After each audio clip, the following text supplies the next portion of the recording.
नमस्कार, मैं रेखा शर्मा स्वागत करती हूँ आपका अपने चैनल में जन उड़ान में। मैं आज दीपावली के पर्व पर बात करेंगे डॉक्टर विक्रम शर्मा जी से। दीपावली किस तरीके से बनाई जाती है? जी सर। नमस्कार, मैं डॉक्टर विक्रम शर्मा आप सभी दर्शकों का हार्दिक अभिनंदन करता हूं और सभी को शुभकामनाएं देता हूं। दीपावली की बहुत बहुत आपको शुभकामनाएं। अब की बार दीपावली पे एक सभी लोगों में थोड़ा सा असमंजस की स्थिति हो रही है कि 13 तारीख को दीपावली रूप धनत्रयोदशी और रूप चतुर्दशी एक हो रही है। देखिए, सबसे पहले तो मैं एक बात बताना चाहता हूं कि धनत्रयोदशी और रूप चतुर्दशी का प्रदोष काल में संयोग हो रहा है, इसीलिए धनत्रयोदशी और रूप चतुर्दशी एक ही दिन मनाई जा रही है, अर्थात 13 नवंबर 2020 को।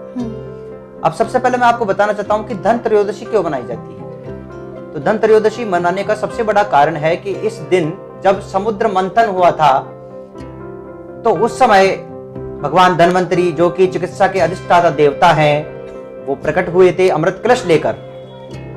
तो अमृत कलश लेकर जब वो प्रकट हुए थे, भगवान धन्वंतरी की पूजा करने से तन के सभी रोग, क्योंकि कहा जाता है कि पहला सुख निरोगी काया, इसलिए भगवान धन्वंतरी का इस दिन पूजन किया जाता है। और इस ही दिन भगवान श्री कुबेर, जो कि धन के अधिष्ठाता देवता है, वो भी उत्पन्न हुए थे, इसलिए भगवान श्री कुबेर का भी इसी दिन पूजन किया जाता है। सर्वप्रथम तो इन दोनों का पूजन किया जाता है। अच्छा, दूसरी बात एक और चीज बताना चाहता हूँ, रूप चतुर्दशी को नरक चतुर्दशी भी कहा जाता है।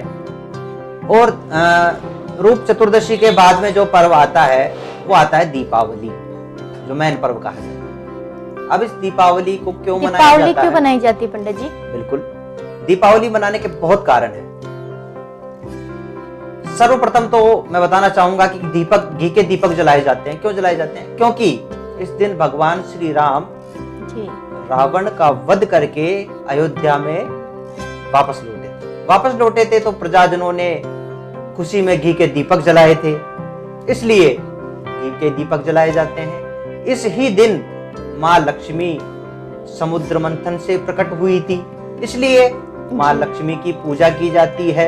माँ लक्ष्मी जी की पूजा किस तरीके से की जाती है पंडित जी? देखिए, माँ लक्ष्मी जी की पूजा की जाती है, इसमें सबसे ज्यादा तो कि समुद्र की ये पुत्री है, क्योंकि समुद्र से उत्पन्न हुई है, इसलिए समुद्र की पुत्री हुई। इसमें देखिए, सबसे ज्यादा समुद्र में कमल का पुष्प उत्पन्न होता है। माता जी को कमल का पुष्प बड़ा मतलब बड़ा अच्छा लगता है जी, बड़ा प्रिय है जी पंडित जी। कमल का पुष्प, कमल गट्टा जी, कमल पुष्प से देवी की पूजा की जाती है, लक्ष्मी जी की पूजा की जाती है।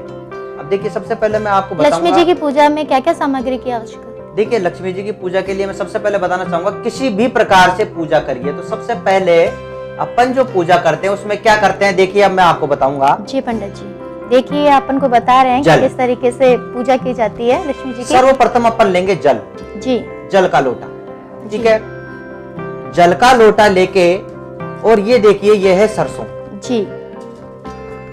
सबसे पहले क्या करते हैं, अपन जल में से जल लेके और स्वयं को पवित्र करते हैं। यदि किसी को मंत्र ना आता हो तो इसमें से लीजिए और पवित्र अपने आप को पवित्र कर लीजिए, ठीक है। पवित्र करने के बाद में सबसे पहले जो अपन गणेश जी का ध्यान करेंगे, अपने गुरु का ध्यान करेंगे। ध्यान करने के पश्चात फिर अपन सबसे पहले पृथ्वी की पूजा करेंगे। पृथ्वी की पूजा करने के बाद में फिर अपन दीपक प्रज्वलित करेंगे। प्रज्वलित करने के उपरांत सबसे पहले अपन जल देवता की पूजा करेंगे, आह्वान करके उस जल को शुद्ध किया जाता है। फिर जो अपन दीपक प्रज्वलित करते हैं, क्योंकि दीपक प्रज्वलित इसलिए किया जाता है क्योंकि दीपक की साक्षी होती है कि अग्नि को यह वरदान है कि कोई भी कार्य हो, कोई भी कार्य करें तो अग्नि की साक्षी में किया जाता है कि मैं इस चीज का साक्षी हूं कि इस व्यक्ति ने पूजा की है, मैं इसका साक्ष्य दे रहा हूं, इसलिए दीपक प्रज्वलित करना चाहिए। अब दीपक प्रज्वलित करने के लिए मैं एक नियम बताता हूं कि दीपक 2 प्रज्वलित करने चाहिए। जिस समय अपन माता जी का स्थान जहां बनाते हैं, दीपक 2 क्यों प्रज्वलित करने चाहिए? देखिए, एक तो घी का, जो कि अपन जहां बैठते हैं उसके बाएं हाथ में, और एक तेल का दीपक जो कि दाहिने हाथ में रखा जाता है।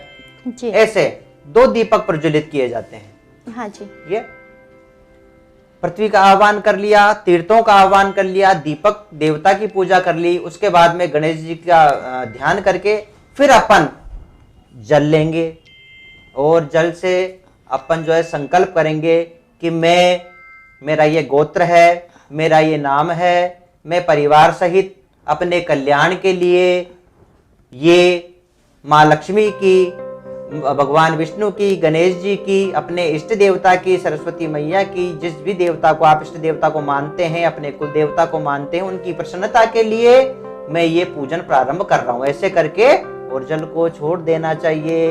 ये संकल्प हो जाता है कि मैं ये इनकी पूजा प्रारंभ कर रहा हूं। उसके बाद में देखिए सबसे पहले करेंगे गणेश जी की पूजा। अब देखिए गणेश जी को वरदान है, जिस समय भगवान शिव और पार्वती जी ने कहा कि जाओ अपने बड़े पुत्र षडानंद को, स्वामी कार्तिक को और गणेश जी को कहा कि भाई जाओ और पूरे जगत की परिक्रमा करके आओ जी।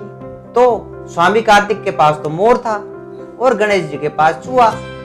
तो स्वामी कार्तिक तो क्या है कि वो मोर को लेके उड़ लिए और गणेश जी जो कि बुद्धि के अधिष्ठाता देवता है, उन्होंने भगवान शिव और पार्वती जी की परिक्रमा की और हाथ जोड़ के उनसे कहा कि सारा जगत तो आप में व्याप्त है जी, तो मैंने तो आपकी परिक्रमा कर ली, तो पूरी जगत की परिक्रमा कर ली। तब माँ पार्वती ने उनको आशीर्वाद दिया कि सर्वप्रथम आपकी पूजा होगी जी पंडित, इसलिए गणेश जी की पूजा होती है जी। गणेश जी की पूजा करने के बाद में अपन अपनी कुल देवी की पूजा करेंगे। कुल देवी की पूजा कर ली। कुल देवी की पूजा के बाद में अपन क्षेत्रपाल अर्थात भैरव जी की पूजा करते हैं और भैरव जी की पूजा करने के बाद में अपन अपने पितरों की पूजा करते हैं। वो भी आवश्यक है क्योंकि वो अपने कुल के देवता हैं जी। पितरों की पूजा करने के उपरांत कलश की पूजा की जाती है, क्योंकि कलश उसे रुद्र कलश कहा जाता है जो भगवान शिव का प्रतीक है, जी पंडित जी। उसकी पूजा की जाती है। उसकी पूजा करने के बाद में पंचलोकपाल अर्थात ब्रह्मा, विष्णु, महेश, लक्ष्मी जी और सरस्वती जी, इन पांचों की पूजा की जाती है। पांचों की पूजा करने के उपरांत फिर ग्रहों की पूजा की जाती है। ग्रहों की पूजा क्यों की जाती है पंडित जी? देखिए ग्रह जो हैं सभी लोक में व्याप्त है। कहा गया है कि ब्रह्मा मुरारी त्रिपुरांतकारी भानु शशि भूमि सुतो बुधश्च गुरुश्च शुक्रो शनि राहु केतव सर्वे ग्रहा शांति करा भवन्तु। शांति की प्राप्ति के लिए ग्रहों की पूजा की जाती है।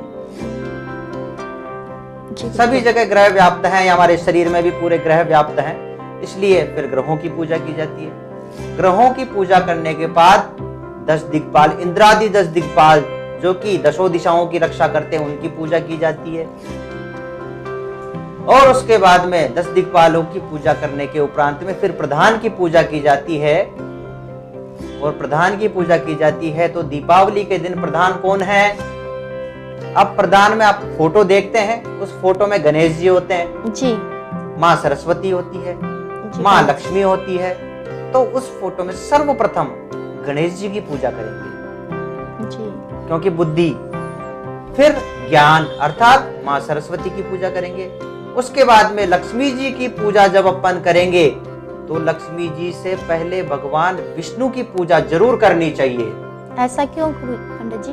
देखिए मैं आपको एक चीज बता देता हूँ, आप शादीशुदा हैं जी, यदि आपके पति आपके साथ में है हाँ जी, और आपका अभिवादन न कर आपके पति का अभिवादन न करके और आपका अभिवादन अगर मैं पहले करूं तो आपको कैसा लगेगा? जी, इसलिए माँ लक्ष्मी की प्रसन्नता के लिए पहले भगवान विष्णु का पूजन करें, फिर माँ लक्ष्मी का पूजन करें। बिल्कुल बिल्कुल। इस प्रकार से पूजन किया जाता है। अब देखिए अब इस पूजन में क्या, सर्वप्रथम आवाहन, आसन, पाद्यम, अर्घम और आचमनीय, ये 5 चीजें जल द्वारा मैंने पहले बताई है, वो करने चाहिए। स्नान के बाद में जाता है वस्त्र, ये मोली, इस वस्त्र को तोड़ के वस्त्रम समर्पयामि, वस्त्र पहनाइए। फिर गंधम समर्पयामि, ये गंध जिसको अपन बोलते हैं रोली, इसका टीका लगाना चाहिए। गंधम समर्पयामि। गंधम लगाने के बाद में यदि गणेश जी हैं तो सिंदूराणि समर्पयामि, सिंदूर लगाना चाहिए। फिर चंदन लगाना चाहिए, चंदनम समर्पयामि। फिर अक्षतम समर्पयामि, अक्षत का मतलब है चावल, अक्षतम समर्पयामि। अक्षत लगाने के बाद में पत्रकादि पुष्पमालायाम पुष्पम समर्पयामि। और फिर दुर्वा अंकुर, दुर्वा का मतलब है दूब, गणेश जी के दूब चढ़ानी चाहिए। दुर्वा अंकुराणि समर्पयामि, धूप दिखानी चाहिए। धूप देखिए, मैं एक चीज आपको देखो बताना चाहता हूं कि बांस कभी नहीं जलाना चाहिए, अगरबत्ती कभी नहीं जलानी चाहिए, क्योंकि कहा जाता है कि बांस वंश को नष्ट करता है। इसलिए बांस की बत्ती कभी नहीं जलानी चाहिए, हमेशा धूप बत्ती का इस्तेमाल करना चाहिए। धूप मतलब भगवान के ये धूप दिखाइए। फिर दीपक दिखाइए। फिर भगवान के लिए नैवेद्य चढ़ाइए, जो भी मिष्टान्न है आपके पास में, लड्डू, गणेश जी को सबसे प्रिय है मूंग के लड्डू, मिष्टान्न चढ़ाइए। फिर मिष्टान्न करने के बाद, खिलाने के बाद में 3 बार आचमन करवाना चाहिए। देखिए इस प्रकार से, आचमनीयम, आचमनीयम, आचमनीयम, 3 बार आचमन करवाइए। मुख शुद्ध, फिर उसके बाद में मुख शुद्धि के लिए तांबुल, पान खिलाया जाता है। तांबुलानि समर्पयामि। उसके बाद में द्रव्य दक्षिणा, दक्षिणा जो भी है वो दक्षिणा चढ़ाइए। दक्षिणा चढ़ाने के बाद में हाथ में पुष्पांजलि लीजिए, गणेश जी का ध्यान कीजिए, या जिस भी देवता की आप पूजा कर रहे हैं, परिपाटी तो वही चलेगी जो मैंने गणेश जी की पूजा करके बताई, वही परिपाटी चलेगी। अंत में जो है पुष्पांजलि अर्पण कर दीजिए। अर्पण करके और उनको हाथ जोड़ लीजिए, नमस्कार कर लीजिए। दूसरा, बहुत अच्छी बात है कि एक चीज और बताना चाहूंगा कि अगर गोपाल सहस्त्र नाम का पाठ दीपावली के दिन रात्रि में किया जाए तो बहुत ही शुभ फलदायक होता है, क्योंकि लक्ष्मी जी की अपार कृपा होती है। गोपाल सहस्त्र नाम का पाठ कीजिए या फिर आप श्री सूक्त का पाठ कीजिए। ठीक है, ये कार्य आपको करना चाहिए। और क्या कार्य नहीं करना चाहिए? सर्वप्रथम तो यह है कि उस दिन सत्य बोलना चाहिए। देखिए, ये तो सबके लिए अच्छा है। लड़ाई झगड़ा नहीं करना चाहिए, ये 2 कार्य नहीं करने चाहिए। दीपावली पूजन का शुभ मुहूर्त कौन सा है? देखिए रेखा जी, दीपावली का जो शुभ मुहूर्त है वो सबसे सर्वश्रेष्ठ जो मुहूर्त कहा गया है वो है प्रदोष काल जी। प्रदोष। अब प्रदोष काल जो है, क्योंकि लक्ष्मी जी की उत्पत्ति जो हुई है प्रदोष काल में हुई है, और इस समय जो प्रदोष काल है उसका समय मैं आपको बता देता हूँ कि प्रदोष काल है सायं 5:32 से लेके और रात्रि 8:12 पे। ये सर्वश्रेष्ठ मुहूर्त कहा जाता है जी। घर के लिए या व्यवसाय के लिए। एक चीज मैं जरूर आपको बता देना चाहता हूँ रेखा जी, जी पंडित जी, कि व्यवसाय में जब आप पूजा करें तो लक्ष्मी जी की खड़ी मूर्ति रखें या फोटो रखें तो खड़ी फोटो रखें, क्योंकि वहां पे व्यवसाय के लिए अपन को अचल लक्ष्मी चाहिए। और जब घर में अपन पूजा करते हैं जी, तो बैठी हुई लक्ष्मी की फोटो रखी जाती है। देखिए पंडित जी ने अपन को बताया है कि घर के अंदर किस तरीके से पूजा की जाती है अपन को, और व्यवसाय में किस तरीके से पूजा करनी चाहिए। जी पंडित जी, आगे कुछ और बताएंगे आप हमें? जी रेखा जी, जो दिवाली के बाद में जो नेक्स्ट डे मतलब अगले दिन जो त्योहार आता है वो आता है अन्नकूट का, जिसे अपन कहते हैं गोवर्धन पूजा। देखिए, इसके पीछे भी एक बहुत बड़ा गोवर्धन पूजा कारण क्यों है। की जाती है पंडित जी? गोवर्धन पूजा इसलिए की जाती है क्योंकि इस दिन भगवान श्री कृष्ण ने गोवर्धन जी की पूजा की थी और अपने उंगली पे गोवर्धन पर्वत को उठाया था जी, और सभी ब्रजवासियों की रक्षा की थी इंद्र के कोप से। और उस दिन इंद्र को ब्रह्मा जी ने कहा था कि भैया ये भगवान स्वयं अवतरित हुए हैं। जी, ठीक है, तो इस दिन फिर इंद्र ने भी भगवान की पूजा की थी, इसलिए गोवर्धन पूजा इस दिन की जाती है। गोवर्धन पूजा गोबर से गोवर्धन जी का पुतला बना के जो है पूजा की जाती है। उनके साथ में पूचड़ी के लोटा की पूजा की जाती है। उनके साथ में मानसी गंगा की पूजा की जाती है। और गोवर्धन जी की पूजा करने के बाद उनके साथ परिक्रमा दी जाती है और उनकी नाभि में दही भरा जाता है। जी पंडित जी, एक क्वेश्चन मेरे मन में ये आ रहा है कि जैसे गोवर्धन जी की पूजा करते हैं तो उनके छोटे भाई की भी पूजा साथ में की जाती है, उसका कोई रीजन? देखिए रीजन तो ये है कि पूचड़ी का लोटा, जी पूचड़ी का जो लोटा है उसकी पूजा की जाती है। अब इसमें तो देखिए सबसे बड़ी बात ये है कि जैसे मैंने आपसे कहा था कि भाई लक्ष्मी जी की पूजा की जाती है तो विष्णु जी की पूजा क्यों की जाती है, क्योंकि इससे गोवर्धन जी को भी प्रसन्नता मिलती है इसलिए। और कई लोग कहते हैं कि ये भगवान श्री कृष्ण है जी, ये बात भी है। अन्नकूट क्यों बनाया जाता है पंडित जी, ये बताएंगे आप हमें? अन्नकूट बनाने का सबसे बड़ा जो रीजन है वो ये है कि नया अन्न, जी नया अन्न, किसान नया अन्न जो है निकालते हैं। उसके बाद में सबसे पहले नए अन्न को भगवान के भोग लगाया जाता है जी। उसके बाद में फिर प्रजा में वितरित किया जाता है और उसके बाद में सभी उस नवान्न को ग्रहण करते हैं। जी बिल्कुल। अब मैं ये आपसे पूछना चाहती हूँ कि भाई दूज क्यों बनाई जाती है पंडित जी? देखिए भाई दूज बनाने का सबसे बड़ा जो कारण है कि यमराज और यमुना जी ये दोनों भाई बहन हैं। तो यमराज की व्यस्तता के कारण जब वो अपनी बहन से न मिल पाते थे तो एक दिन समय निकाल के यमराज जब यमुना जी के पास में गए तो उस दिन द्वितीया थी जिसे यम द्वितीया कहते हैं। तो यमुना जी ने उनका काफी आदर सत्कार किया। आदर सत्कार करने के बाद में यमराज ने कहा कि वरदान मांगो। तो यमुना जी ने कहा कि जो भी भाई अपनी बहन के जाएगा बहन जो है उनका आदर सत्कार करेगी और भाई जो उनको ओढ़ाएगा या पहनाएगा कुछ भी दक्षिणा देगा तो आपकी त्रास उसे न लगे। त्रास का मतलब है कि आपका डर उसे न सताए जी, वो यम की यातना को न भोगे। मतलब आपका कहने का मीन्स ये है कि हाँ भाई बहनों के प्रेम का प्रतीक बिल्कुल ये त्योहार है। बिल्कुल भाई दूज का ये कारण। अच्छा, भाई दूज का बहुत कम लोग जानते हैं कि एक कारण और है। जी बताइए। और वो ये है कि इस दिन राजा भर्तृहरि जी, गुरु गोरखनाथ जी और गोपीचंद जो कि उनके भतीजे हैं, भांजे हैं, किनके? राजा भर्तृहरि के। उन तीनों का भी मिलन होता है इस दिन राधा कुंड पे, यमुना जी में राधा कुंड पे वो भी एक साथ मिलते हैं वहां। तो ये भी एक बहुत बड़ा रीजन, गुरु और शिष्य का मिलन।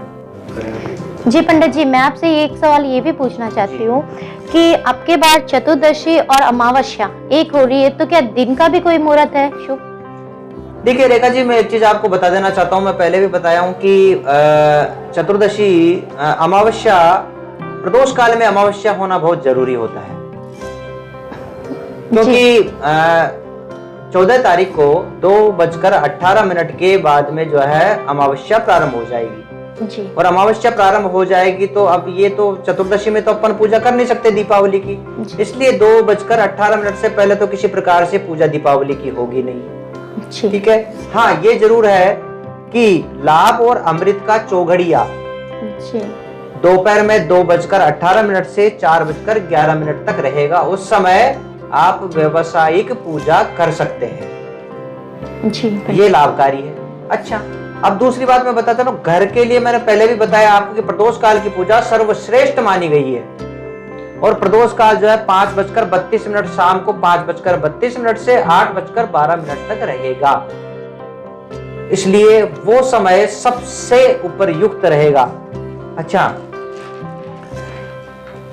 जी पंडित जी, इनके और कोई मुहूर्त भी हैं जो सर्वश्रेष्ठ है?